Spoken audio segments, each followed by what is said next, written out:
Hey everybody, Chris, 4Directions Bushcraft, back with another video on first aid in the wilderness. You know, if you're stuck out there alone, you can at least do a little bit of something to get yourself out of there. So check out my last video on splinting. It's just a little quick overview on splinting. There may be some points in there that that you didn't know, that you know, you're out in the woods and you take a fall, you might want to know. So anyway, I'm going to move on with another video. We're going to do some do a quick talk about lacerations. If you fall down, cut yourself with your knife, like we've all done, and maybe you can help yourself out of that situation. So let's see what I got in my bag that I carry around. You're making your bow drill, you slice your finger open, or even worse, you fall down and you you know, you cut your wrist, or you cut your leg pretty bad. And first you want to try to relax. That's going to be the hardest part. With relaxing, and if you do get yourself relaxed, you're gonna be able to control the bleeding a lot better like that.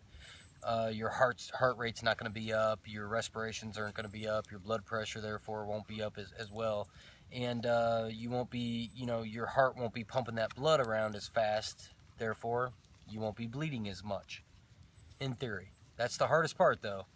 Lots of times we get cut that bad in you know, and we're alone in the woods. It's hard to relax, you know, and I haven't been in that situation, but again, I have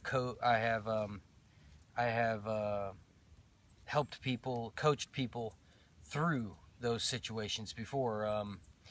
I had a guy that cut himself really bad out in the woods, as a matter of fact, with a chainsaw. So we got to him in time and helped him, but he had to, you know, he had to stay there for a little bit. But anyway, I carry in my pack a little improvised first aid. It's out of a shovel pack, I know that. But it's old Maui shovel. I broke my shovel, so I turned it into a first aid kit. And where are you headed, buddy? I'm gonna get a drink. Okay, man. My son's out here with me. So anyway, let's see. So for cuts, obviously you want to carry your wrap.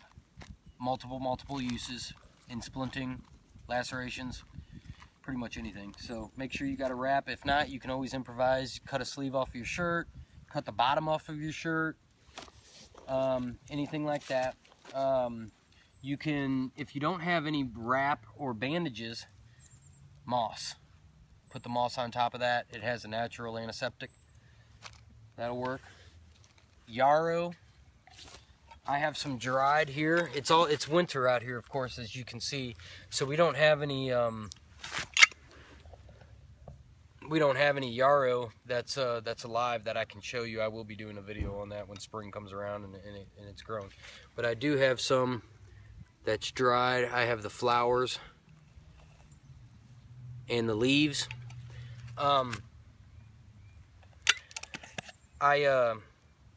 If you do your research on yarrow is good for a lot of things, but its number one thing is it helps clot blood. It helps stop bleeding.